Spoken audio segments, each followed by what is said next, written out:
This country just keeps getting stupider and dumber and stupider and dumber.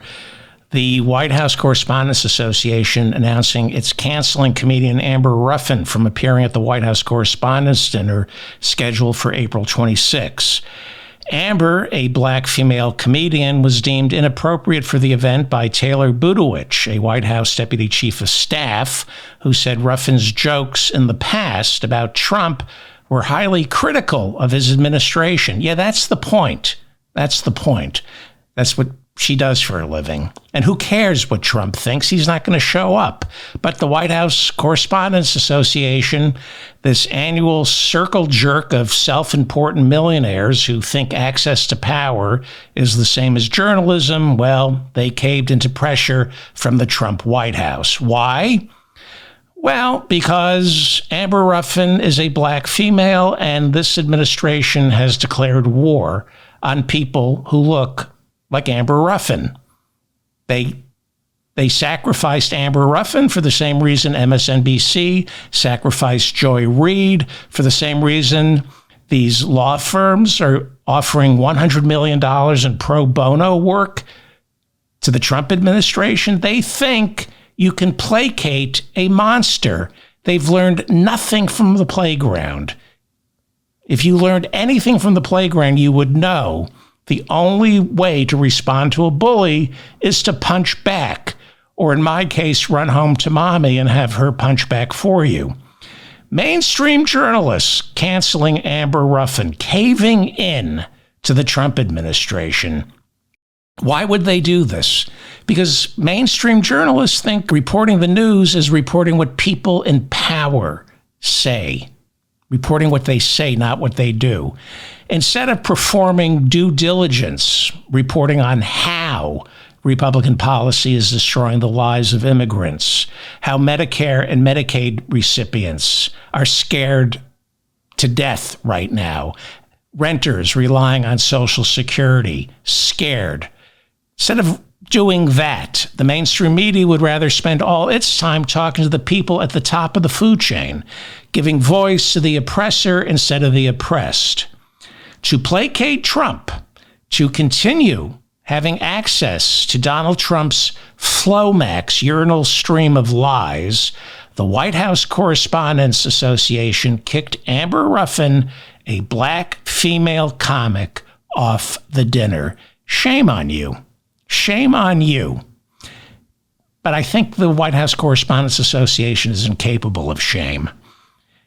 It's sexist and it's racist. It's caving into the worst instincts of power. If access to the powerful is predicated on how you treat them, then that access doesn't result in journalism. Just because Trump said something, that doesn't make it news. News is an executive order that he signed, not what he said while signing it. But I get it. Trump's a ratings juggernaut. Just don't call yourself journalists. You're in the pornography business. And I have nothing against pornography. I just like people to be honest about what they do for a living. Hanging on every single word of Donald Trump's lies and reporting it is pornography, not journalism. Report what Republicans do, not what they say. Don't give them an opportunity to explain their policies through lies. Report what their policies are. And if you do that, you don't need access.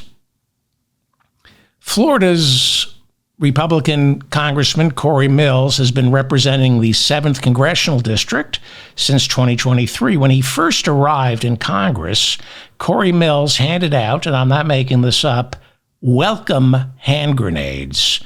Yes, he handed out welcome hand grenades to fellow Republicans as swag. Those grenades, much like Republicans in Congress, were inert, but they are hand grenades. Corey Mills gave out those inert grenades because before getting elected, he was a weapons manufacturer. Actually, he still is, which is precisely why Congressman Corey Mills is now the subject of a congressional ethics investigation looking into whether he properly disclosed his company's military contracts while serving in the House of Representatives. According to the latest reporting, Congressman Corey Mills has a company that has about 94 federal contracts worth about $1 million. Plus, his company sells military-grade hardware to local law enforcement.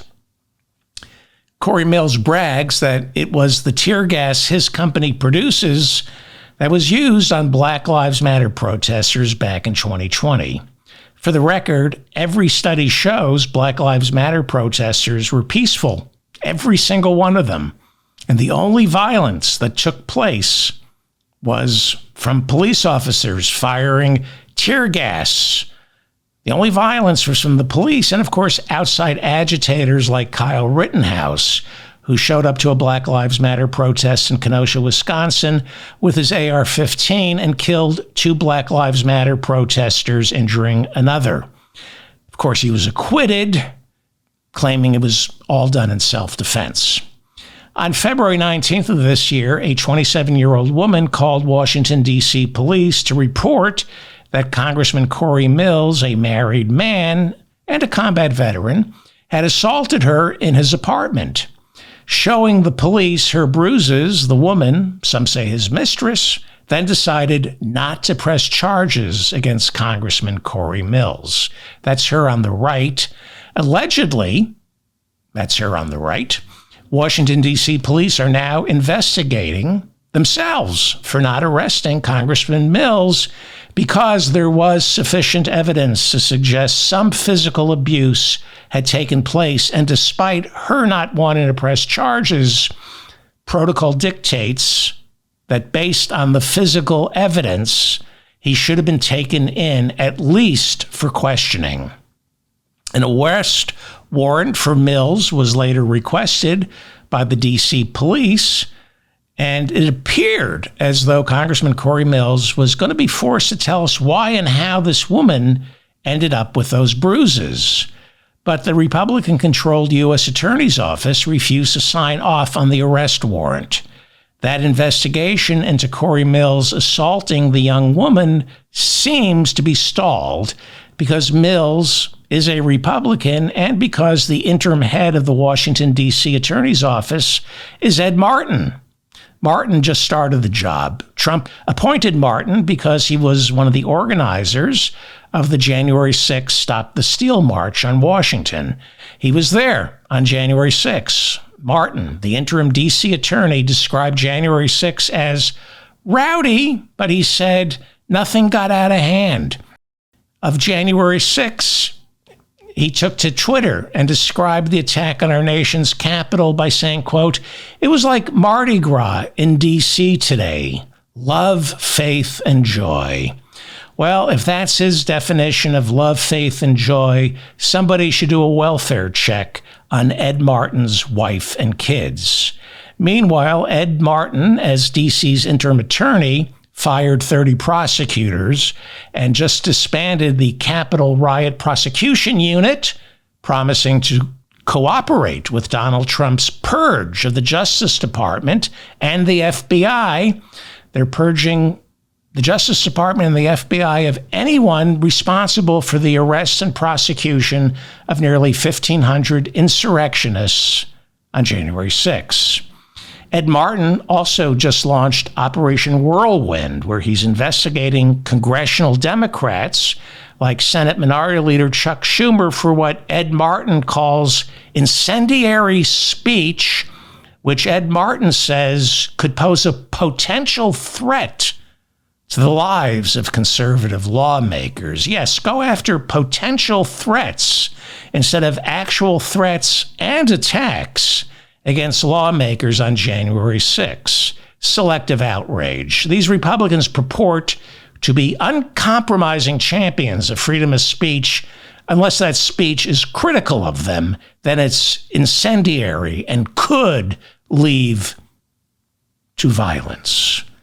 But Rudy Giuliani telling the mob on January 6th, today is time for trial by combat, or Donald Trump telling that same mob, you got to go down there and fight like hell or we won't have a country anymore, that's protected speech. By the way, it's a fool's errand applying logic or legality when arguing with fascists. Logic, and of course the law, that only works in our courts while we still have them. There are incontrovertible legal truths. It's why Trump had to pardon all 1,500 insurrectionists. It's why the Supreme Court had to protect Trump by slow-walking his prosecution, delaying the immunity ruling until there was no time to prosecute Trump until after the election, or upon winning, he got to disband the special counsel's office. Had there been a trial, Trump would have gone to prison. With fascists, however, there's no law, there's no logic, there's no reasoning, there's only muscle. When you point out logical, reasonable, legal inconsistencies to a fascist, they don't care, because to them, there's only muscle. And when you appoint someone like Ed Martin to serve as the D.C. attorney, you're bringing our judicial system perilously to the brink of collapse. These people don't care what the U.S. law says. These people only obey some illusory biblical law that only exists between their ears. This is the appeal to heaven flag that some of the January 6ers carried into the Capitol. The spiritual guide behind many of the January 6ers is said to be Dutch Sheets. That's his name, Dutch Sheets. He's a charismatic Christian who preaches the new apostolic reformation. And this appeal to heaven flag symbolizes a belief in spiritual warfare that must be waged upon the 7 mountains of society. One of those 7 mountains is our government. And on January 6th, they were trying to conquer that mountain. These people believe America is a Christian nation founded by Christians and that biblical law supersedes secular law. So there's no arguing with them. Because the new apostolic reformation is seeded with perverted passages from the Old Testament and the book of Revelations, a lot of the people storming the Capitol that day were convinced they were acting as warriors for Christ. When you have Republican lawmakers openly admitting they are Christian nationalists, people like Marjorie Taylor Greene saying this is a Christian nation, openly admitting I'm a Christian nationalist. When they say that unapologetically, they are saying that our country must be ruled by biblical, not secular law. And that means outlawing abortion, same-sex marriage, homosexuality, getting rid of no-fault divorce, no longer prosecuting for marital rape or rape in general, and making certain that women are subservient to men. That's their end game. That's what they're going for. They view the federal government as the major obstacle to achieving this state of grace. You can't find this garbage in the Bible, but many MAGA Republicans, especially the illiterate ones, as though there are any that read the Bible. I mean, these people never read the Bible. They think they want a theocracy. When they see Trump and Musk slashing the government payroll, they're okay with that because the government is what stands between them and Jesus, because they're biblically illiterate and are unfamiliar with render unto Caesar the things that are Caesar's and unto God the things that are God's. Because they've never read the teachings of Christ, they fall prey to apostolic preachers, dominionists. This is the appeal to heaven flag right outside Speaker Mike Johnson's door. Dutch Sheets, one of the leaders of this apostolic reformation, calls Mike Johnson's ascendancy to Speaker a miracle. as well as divine intervention. And while Johnson hasn't publicly embraced Dutch Sheets, he has openly shared the teachings of Dutch Sheets and Jim Garlow, who all call for the implementation of dominion theology. They are dominionists. They believe in the book of Genesis. They believe in the book of Genesis. God gave man dominion over the world to do with it such as he pleases, so long as it pleases God. This is who and what our Constitution is up against. It's a form of Christian fascism, as Chris Hedges calls it.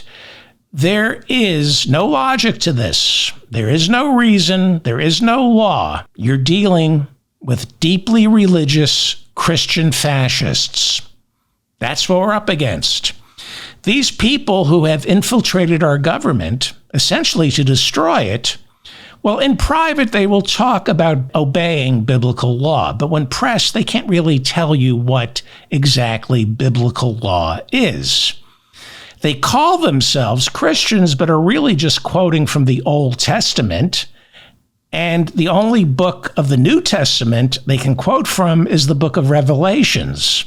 That's the only book from the New Testament, book of Revelations, which, according to Christopher Hedges and most theologians, was only added to the New Testament to give Christians the justification for fighting the Romans. Revelations can be seen as a call to arms to defend Christians from the Romans, who at the time were actually persecuting this new religion, Christianity. But what we have now in America are these apostolic dominionists, like Speaker Mike Johnson, fighting off imaginary Romans while working off the book of Revelations and cherry-picking passages from the Old Testament. It's all an hallucination.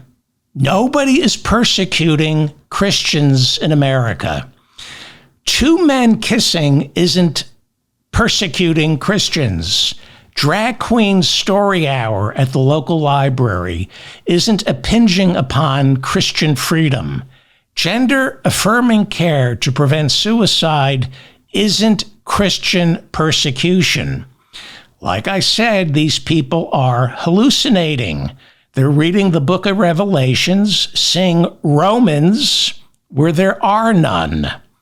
And these people, these Christians, are no different from the hardcore Orthodox nut jobs in Israeli Prime Minister Benjamin Netanyahu's coalition, who believe the West Bank and the Gaza Strip was gifted to them in the Bible.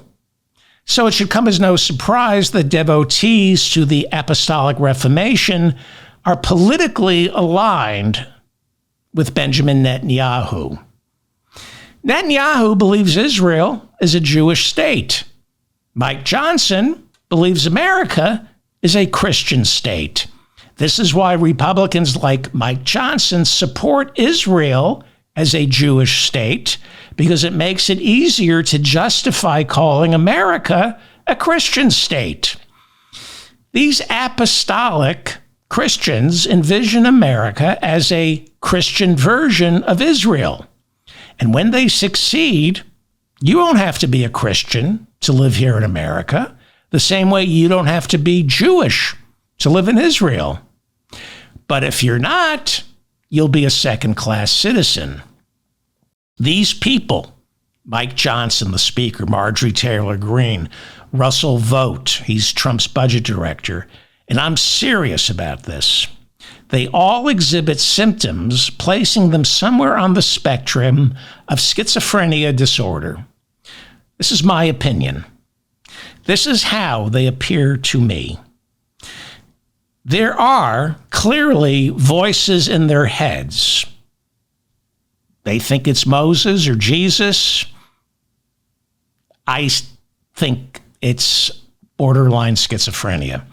They have imaginary enemies, drag queens, women getting abortions, women wanting to work. They are hallucinating. These are schizophrenic episodes. and they're white knuckling. They're white knuckling it. Instead of getting mental health treatment, they white knuckle their schizophrenic episodes, enhancing the symptoms by turning to religion or feeding off each other's unrepressed rage. There's an epidemic of untreated mental illness in our country because we don't have Medicare for all. And that's why we're a country currently being run by functional, borderline schizophrenics. Some of them not so functional. Again, I don't want to stigmatize mental illness, but at the same time, I don't want to elevate it into official government policy, which is what this Republican Party, under the leadership of Donald Trump, J.D. Vance, Russell Vought, and Mike Johnson, it's what they're doing right now. Meanwhile, Ed Martin, the D.C. attorney, his boss, Attorney General Pam Bondi, now saying there will be no criminal investigation into how a journalist from the Atlantic magazine was looped in on a top secret group chat taking place in real time while America conducted airstrikes on Houthis in Yemen. The group chat included America's National Security Advisor, Mike Waltz, Defense Secretary Pete Hegseth, Director of National Intelligence, Tulsi Gabbard, and Secretary of State Marco Rubio, all monitoring this attack in real time on Signal. Signal, a messaging app the Pentagon specifically warned against using because they said it's not safe. But Pam Bondi, our Attorney General, says there will be no investigation because despite what the Pentagon says, Signal can't be hacked. That's what she said. Signal can't be hacked. First off, it's easily hacked. That's why the Pentagon said don't use it. She doesn't know what she's talking about, which is exactly why Trump picked her to run the Attorney General's office. I need not remind you Pam Bondi wasn't Donald Trump's first choice. That would be Matt Gaetz. Yes, that's the caliber of intellect Trump is looking for to run our Justice Department. In Trump world, Pam Bondi is who you pick when you can't get Matt Gaetz. Matt Gaetz, who, according to former Speaker Kevin McCarthy, belongs in prison for his drug-fueled orgies with teenage women. Not my words. Those are the words of former Speaker Kevin McCarthy, who repeatedly says Matt Gaetz belongs in prison because of his drug-fueled orgies with teenagers. There's also a congressional ethics report suggesting that. So in Trump world, Pam Bondi is second best. Not as qualified as Matt Gaetz was to be our Attorney General. This is who we have running our Justice Department, Matt Gaetz's runner-up, Pam Bondi. More importantly, the legal issue isn't the use of the messaging app. The legal issue is how a reporter from the Atlantic magazine was accidentally included in a top secret group chat. I know it's hard to believe for Republicans, but carelessness with classified documents is against the law. It violates the Espionage Act. Carelessness is against the law. And of course, incompetence. Incompetence is against the law. It's against the law to be stupid with classified conversations. It's against the law to be careless, irresponsible, and stupid with classified material. There are countless stories about our National Security Advisor's Venmo account not being secure, with all the names and addresses of all his contacts easily hackable. Der Spiegel, the German newspaper, says they were able to easily access all of Mike Waltz's personal information. He's our National Security Advisor. They were able to access all of Pete Hegseth's personal information. These are the two men supposed to keep us secure, and they can't even secure their own personal information, making them vulnerable to foreign spies and, of course, bribery. If they have secrets that foreign spies can get their hands on, they can be bribed.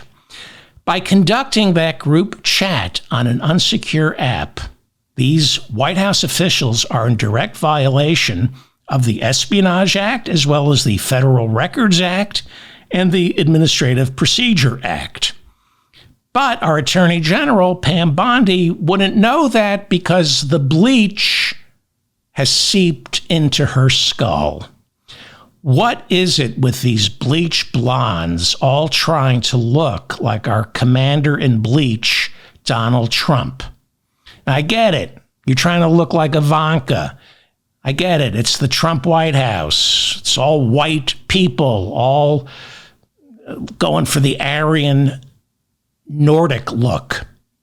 You know, say what you will about Hitler and Joseph Goebbels, as much as they believed in a master race, as much as they believed in breeding Nordic-looking Aryans as a future for Germany, at least they had the self-respect not to debase themselves by bleaching their hair. So yes, when you're in the military, incompetence, carelessness, it can be prosecuted. And it raises the question, what other accidents took place that day? For example, Reuters reporting 5 children were killed in that Houthi airstrike, which the Trump administration insists was successful. That seems to me to be a really important part of the story. How did 5 children get killed in this successful airstrike? When you kill children or innocent civilians, you create more terrorists.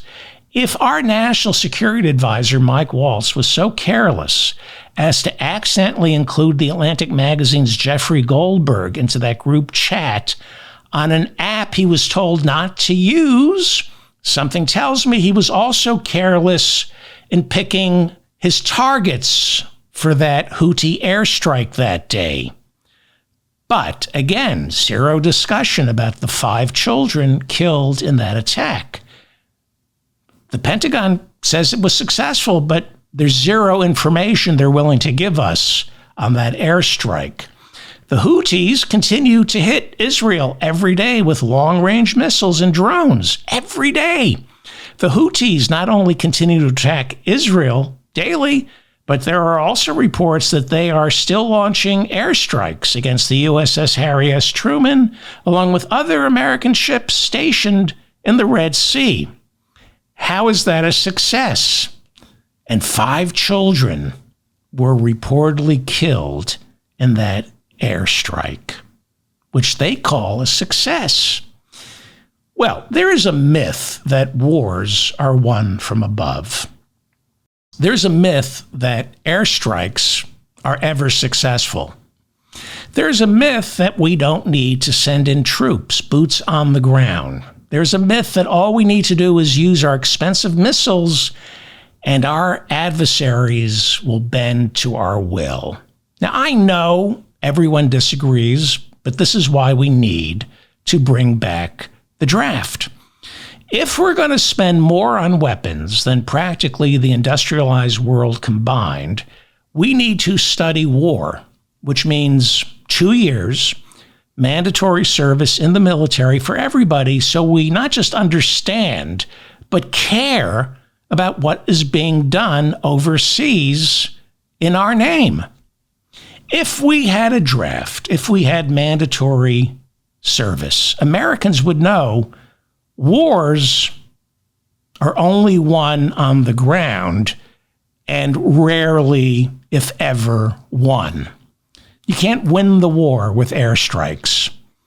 That's why Putin had to invade Ukraine. It's why he's out of troops and bringing in North Korean soldiers.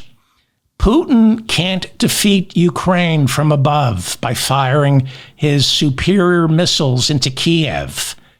Boots on the ground. Some of you might remember shock and awe back in 2003 when we watched our military pound Baghdad for days with smart missiles before finally sending in the troops. Yes, We still had to send in troops despite all those smart missiles. And I know this is difficult to accept, but I say this out of patriotism and love for our troops. We lost that war. I say that out of the deepest respect for my country, my flag, and our troops. We lost Iraq. Our Tomahawks were defeated by improvised explosive devices, IEDs, cheap roadside bombs. America, in the lead up to that war, spent billions on weapons, and yet our soldiers didn't have the right body armor. Their Humvees weren't fitted with the proper undergirding to protect our soldiers from those IEDs. Why? Because there's more money in jet fighters and missiles than there is in keeping our soldiers safe. The war in Afghanistan, same story. It took more than 20 years, and we still couldn't defeat the Taliban. I say this out of love for my country, my flag, and our soldiers. This is an absolute truth. In 2001, we began our war on Afghanistan to overthrow the Taliban. 24 years later, the Taliban is in charge. We lost. We waged war on Iraq and Afghanistan. Why did we do that? Because we were lied to. And we were tricked into believing Iraq and Afghanistan were behind 9/11. But when we finally killed Osama bin Laden, he was living in Pakistan, right next door to Afghanistan. He spent most of his time in Pakistan and Saudi Arabia, but Pakistan and Saudi Arabia are our allies. Pakistan and Saudi Arabia, they were responsible for 9/11. Iraq and Afghanistan had nothing to do with 9/11, but you can't invade your allies. You can't invade Saudi Arabia and Pakistan just because some rogue elements inside those two countries put together 9/11. No. So you lie. You blame the Taliban in Afghanistan. You blame Saddam Hussein. Wrap the Bible, the American flag, and our soldiers around those lies, and voila, a majority of Americans still believe these lies. I think a lot of Americans still believe the lies because the alternative is way too painful to acknowledge, especially if you or a loved one volunteered to fight for your country and got sent over to Iraq and Afghanistan. I say this out of the deepest love and appreciation for our soldiers, just not for the people who sent them over there. Because there's no draft, the average number of tours of duty for our soldiers in those two wars, 3. The average soldier who served in Iraq and Afghanistan did 3 tours of duty, and it wasn't unusual for our military to end up doing 6 tours of duty in Iraq and Afghanistan. 1 tour of duty is a year. In Afghanistan, it was not uncommon for Green Berets, Army Special Forces, and Air Force rescue officers doing 10 to 15 tours of duty. During Vietnam, on average, our soldiers did 1 tour of duty. We had a draft back then, and the average soldier did 1 tour. And that was enough. That was more than enough, because we know what happened after they returned. A lot of our Vietnam veterans came back and ended up homeless, addicted to drugs, unable to cope with the PTSD. That's after 1 tour of duty. Despite America being in a permanent state of war, its citizens understand very little about it. They don't need to, because there's no longer mandatory service in our military.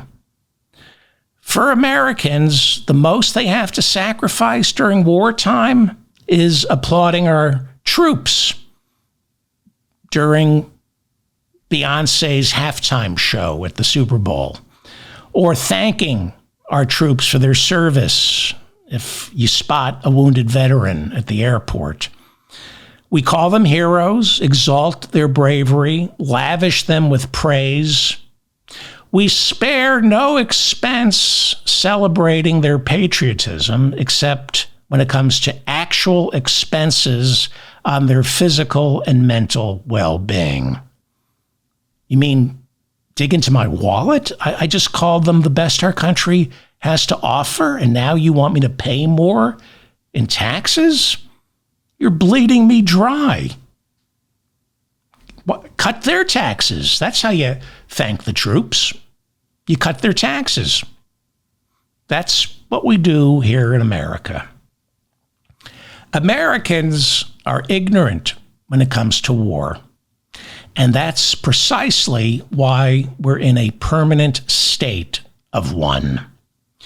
Whenever the Blue Angels fly over a baseball game and everybody cheers and we're all thinking, wow, we're invincible,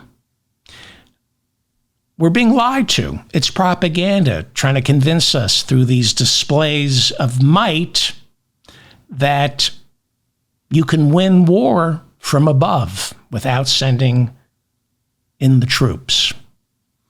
The brutal reality is during the Vietnam War, we dropped more bombs on Indochina than all the other bombs we dropped in all the other wars we fought combined, and we lost Vietnam. Because wars are not won from above, and they're rarely won from below. If wars were won from above and below, Israel wouldn't still be fighting in Gaza, Lebanon, and Syria. We wouldn't have had to fight 2 wars in Iraq. Afghanistan wouldn't have lasted 20 years, more than 20 years, and we still lost. So can anyone name a military success in recent memory?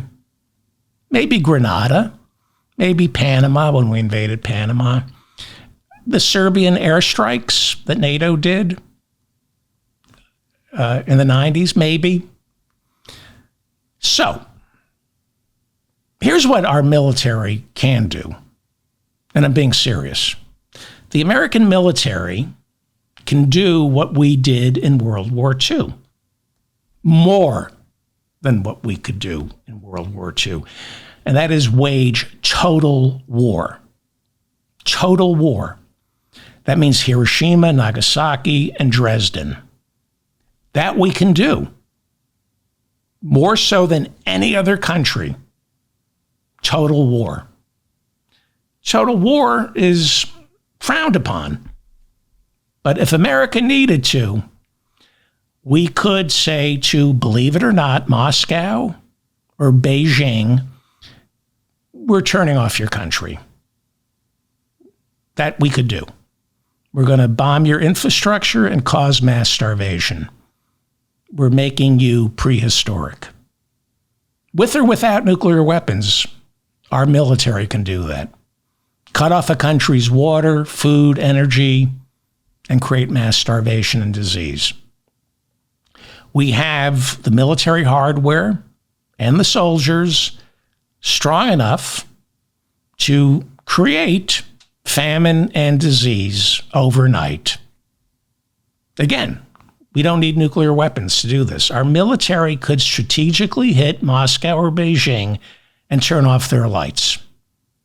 And just continue doing that for 30 days until everybody starts eating one another. Short of that, that's total war. Short of that, wars are really never won. They're really not. I mean, look at Gaza, look at Syria, look at Ukraine, look at Afghanistan, Iraq. These wars just go on and on and on and on. Of course, somebody's getting rich, but nobody's winning the war. They say you're only as sick as your secrets, and America is sick because we keep a lot of secrets. Secrets we all know, but refuse to confront. We know we lost Iraq, Afghanistan, and Vietnam, but nobody ever says it out loud. It's the secret we all know, but we keep to ourselves because it's impolite to say it out loud. And by not saying it out loud, that's what makes us sick. We all know Daddy gets drunk and beats Mommy. But that's a secret better left unsaid. We never admit it to ourselves or each other because hearing the truth, saying the truth is more painful than hearing Daddy beating Mommy. That we can put up with because we're not getting beaten. We only hear it. The same way there's no draft, so we don't feel war. We only hear about it because there's no draft. And it makes us as sick as our secrets. There's no compulsory service, so we can lie to ourselves.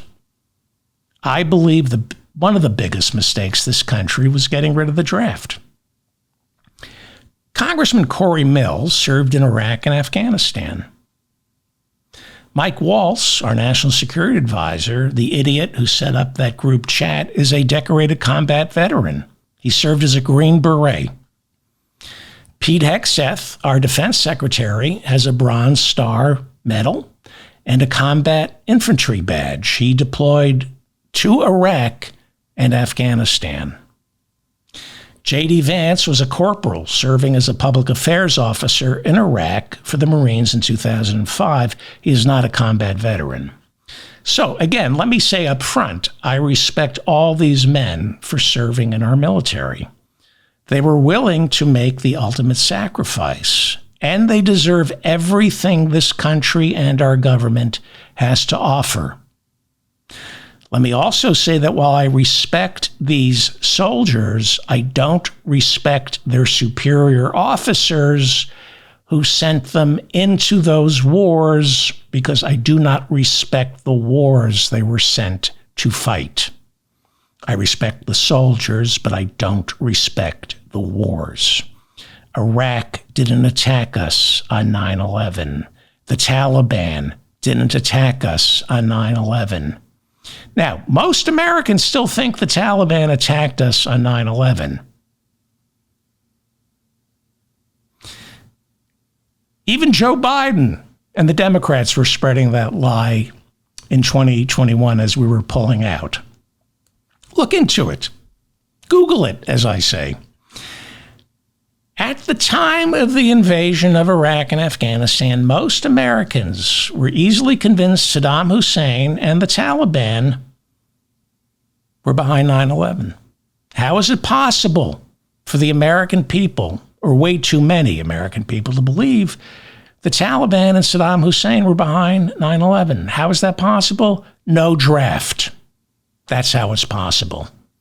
No mandatory service. That's how it's possible. You see, there are a lot of things in life that need paying attention to, and if it's not your son or daughter, if it's not you being shipped off to Iraq or Afghanistan, you don't pay as much attention to what our military is doing in our name.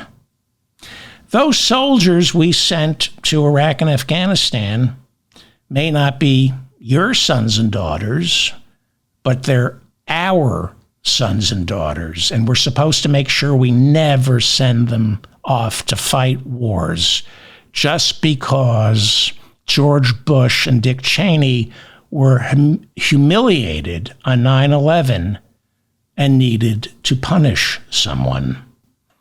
Again, I respect our soldiers, just not their superior officers. I don't respect the last two wars they were ordered to fight. I believe we can't spend enough on the Department of Veterans Affairs. But because we don't have a draft, because we don't have mandatory service, we mistreat all of our veterans.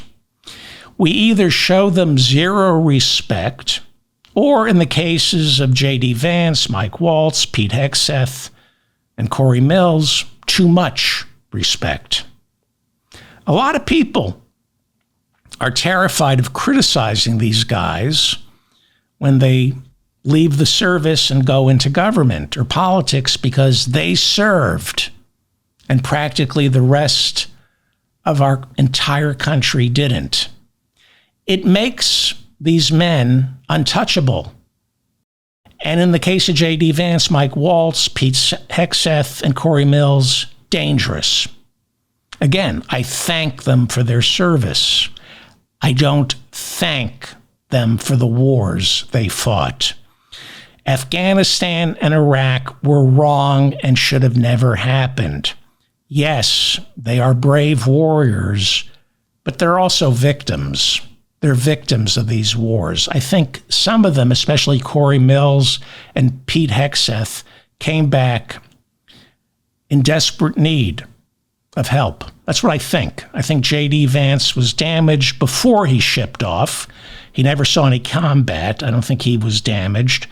I don't know enough about Mike Waltz. I suspect Pete Hegseth and Corey Mills were damaged by their service. I see them as victims.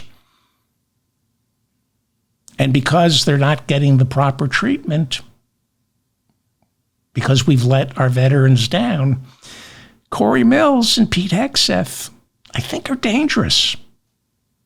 There's some credible accusations against both. Right now, those two men don't belong in government. They belong in therapy. I don't mean to be cruel, but they do. It's how they cope. So the conversation right now about that group chat shouldn't be why was a journalist from the Atlantic magazine included in the discussion. The conversation should be, why isn't our entire country included in that discussion? Did you sign off on those airstrikes in Yemen? Why is this president or any president without congressional approval phoning in airstrikes? Airstrikes that never make us safer, that only create more terrorists. We killed, reportedly, 5 children. That breeds terrorism. Why do we have soldiers fighting secret wars all over the world? Why is it impossible to audit the Pentagon? We have no idea how much the Pentagon spends or where that money goes. Why? Because this country doesn't require 2 years of mandatory service from its citizens. No draft, no mandatory service. When there is no collective sacrifice, that breeds indifference. We stop caring, and it makes us ripe for a permanent state of war. I'm David Feldman, reminding you to stay strong and protect the weak. Please like this episode. Please share it. Please subscribe to my newsletter and my channel. I'm doing more shows. Thank you.